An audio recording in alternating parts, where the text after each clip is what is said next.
Elizabeth is my name. I used to be married to a man named Dennis, but right now I'm content being single. Sadly, even though Dennis and I both had solid businesses and good incomes, he and his parents, Ethan and Ashley, made my life very miserable. I was perceived by his parents as someone who was simply abusing their son. Dennis was the one who propagated this false belief. He would frequently boast about how fortunate I was to marry into a life of wealth, one that he felt was unattainable for me on my own. His folks began to see me as a precious metal hoarder after reading this story. Dennis's parents pushed for a prenuptial agreement before our marriage because they thought it would make me seem like a financially dependent daughter. In theory, I had nothing against a prenup, but I felt cheated by Dennis's lack of communication.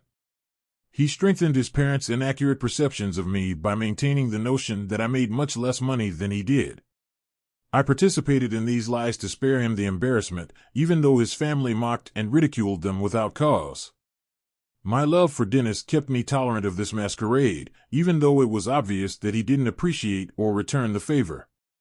Especially after he lost his job, he took advantage of my wages and made his parents think I was the one who needed him. I was worn out from providing for us both and his resistance to looking for a new job. When I made the decision to purchase a home, it was the last straw. I was able to locate and fall in love with the ideal place with the help of some money I inherited and my savings. Dennis was against me buying it in my name alone. This choice was a game changer for me. It made me reconsider our relationship and, in the end, accept my independence. But I had to tell him that he had made no financial contribution whatsoever to the house. He persisted in bothering me about the circumstance in spite of this. It was something that happened over a family dinner that really tested me. We were having a great time until his parents started talking about our new house. They said they were curious about the house and that, based on their poor opinion of my income, Dennis must have been the primary contributor. I attempted to be diplomatic, hoping that Dennis would take this as an opportunity to clear up his parents' misconceptions and acknowledge my financial contribution. Yes, we've settled into the new house just last week. It's already furnished. So we moved in quite easily, I said. His parents' forthright questions about the ownership and financing of the house, together with their implied doubt that I could finance such a property on my own, turned the subject around. I hoped, in silence, that Dennis would take this opportunity to correct the record. Rather, to my surprise, he told me that he had used his alleged wealth to pay for the entire house. The expected expressions of pleasure and happiness for their son's accomplishment came from his parents. They praised him profusely, utterly ignoring my presence and role. I looked up at Dennis, expecting him to acknowledge me, but he purposefully avoided looking into my eyes. I was furious because of the unfairness of the situation and how easily Dennis disregarded my suggestions. I did, however, control myself so as not to make a scene in front of his parents. Once we left their establishment, I was unable to contain myself. I confronted Dennis, not understanding why he would make up a story like that and take credit for it all. What was that, Dennis? Why on earth would you tell your parents you bought the house all by yourself?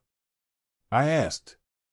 Dennis attempted to defend his behavior by claiming he lied to hide the fact he had lost his job and to appease his parents. He was afraid they would be disappointed. I fought, feeling completely devalued and misled by his claim of sole ownership. You could have just said we both contributed to buying the house, I remarked. My dignity took a direct knock as a result.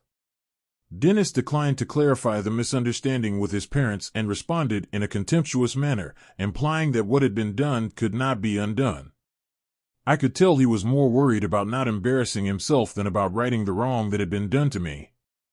It was obvious that Dennis valued his pride more than my feelings and our relationship. This realization was quite painful. The man I married had turned into someone who would take advantage of my work without giving back or showing any appreciation for our collaboration. My sensation of being used was further heightened by his unwillingness to look for a job and his demand on being added to the home title. I was getting more and more frustrated and disappointed, but I didn't know what to do. That hesitation persisted until the next day, when something happened that finally put an end to it all. I asked Dennis to answer the door after hearing the doorbell and the disturbance, and to our surprise, his parents were standing there with their bags, prepared to move in. Thanks to Dennis, they thought they were welcome to stay in our new home for as long as they wanted. Playing the part of the giving son who had apparently purchased this big house and could now entertain his parents, Dennis greeted them warmly. I was stunned and outraged by his acceptance of their plaudits, and my mind was racing. I had never consented to this arrangement, and the situation's boldness demonstrated that Dennis's dishonesty had gone too far. I realized at that point that I could not let this go on, even though I didn't want to make a disturbance in front of his family.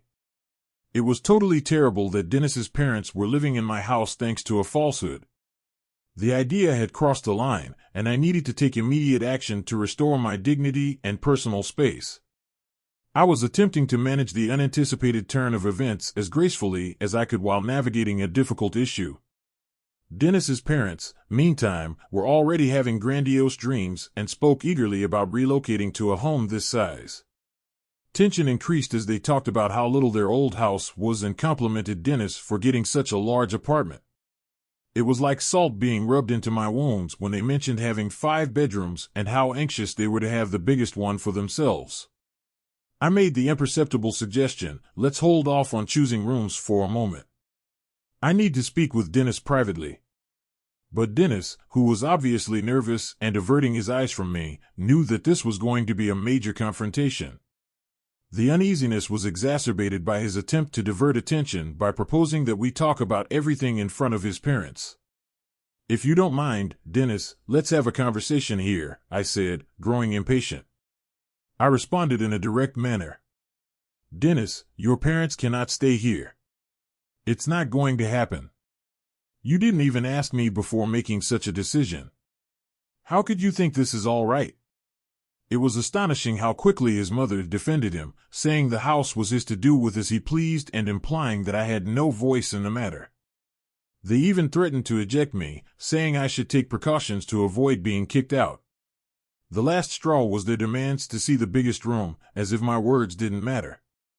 Beyond a straightforward miscommunication, there was now blatant disrespect for my contributions and sentiments. It was clear that Dennis's parents saw me as an alien in my own house rather than as a collaborator in our shared existence. Their behavior and Dennis's readiness to allow this to occur demonstrated a profound disregard not just for our marriage, but also for the fundamentals of respect and communication in a married partnership. I firmly declined Ashley's request, surprising both her and Ethan, but I couldn't help but wonder where my real displeasure was coming from. Their entitlement was astounding, on the one hand. Conversely, Dennis's dishonesty was the catalyst for the entire situation. We wouldn't be in this situation if it weren't for his falsehoods and invitations. However, I couldn't completely clear Ashley and Ethan of responsibility. It was hard for me to ignore how brazen they were in my own house, how they even seemed to threaten my place there. Ashley and Ethan, seeming surprised by my refusal, said that Dennis had promised them the largest room, so they were able to stay put even though they had already canceled their lease in preparation for moving in. I told them, you've made a big mistake in judgment, making it clear that they couldn't stay, certainly not under the circumstances they had anticipated.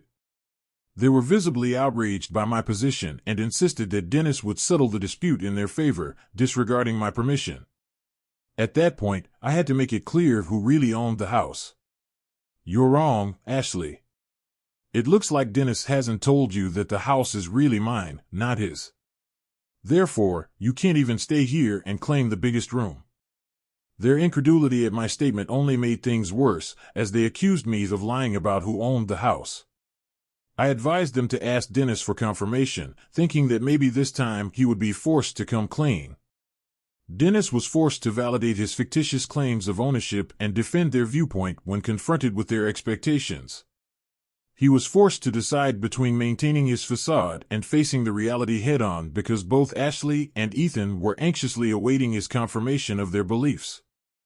Granted that Dennis's dishonesty was the primary cause of the uncertainty, I couldn't entirely hold his parents responsible for their presumptions. Dennis's avoidance of eye contact and their quiet progressively suggested that the truth was beginning to set in. It was difficult for them to accept.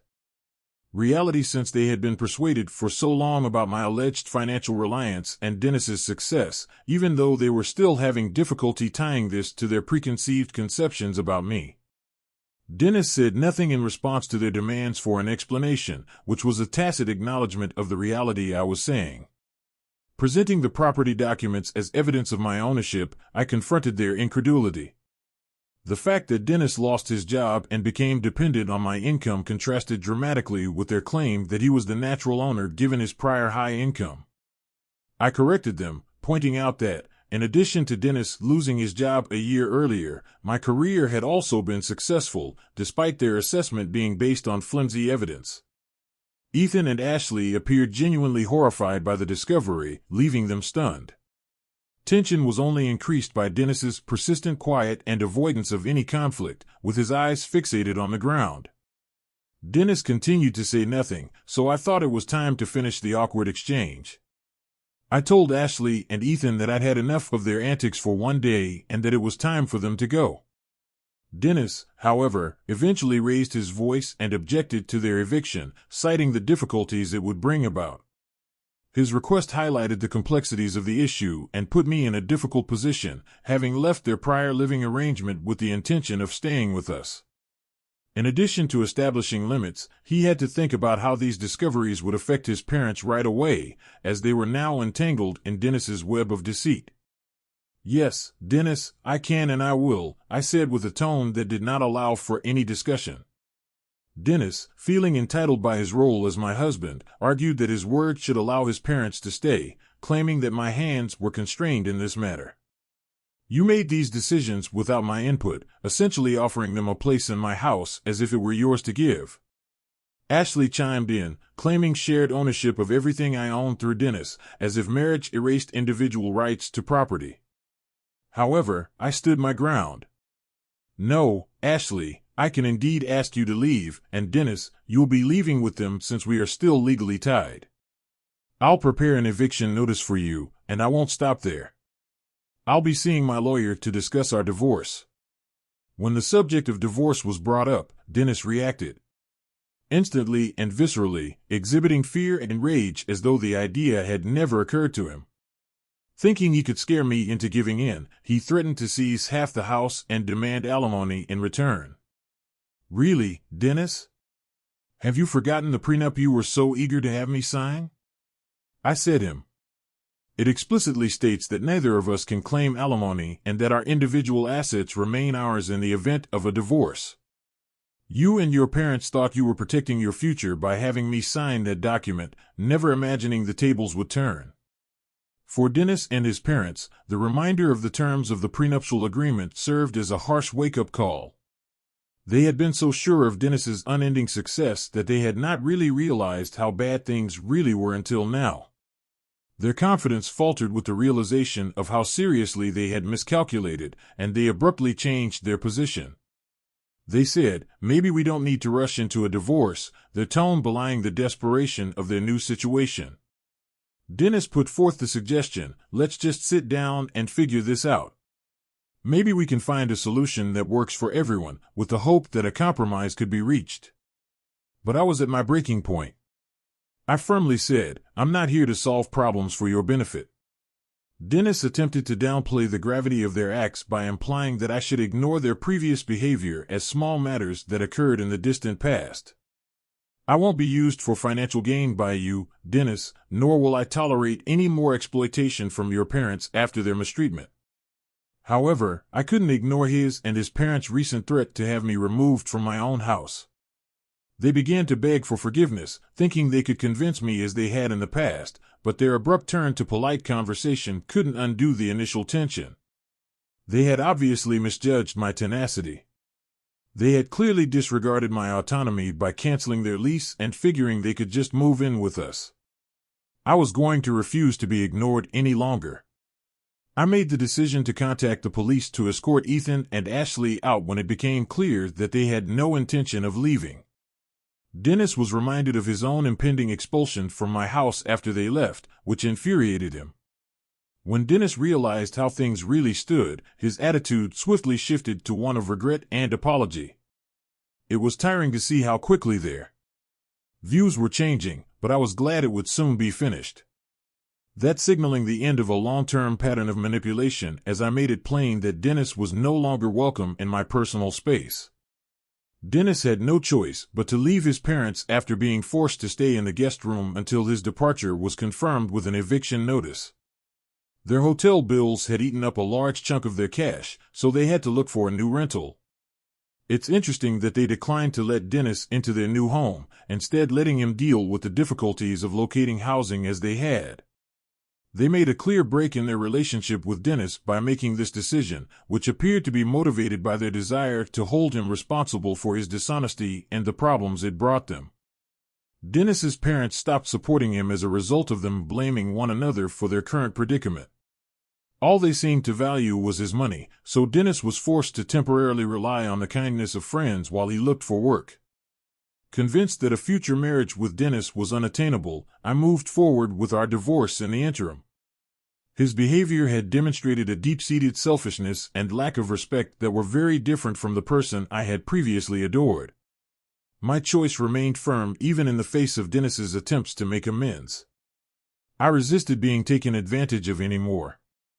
Given that we were childless, the divorce was completed really swiftly, and within 8 months, we had become formal separates. Dennis continued to dream for a reunion, but I spent this time getting my life together and eventually started dating again.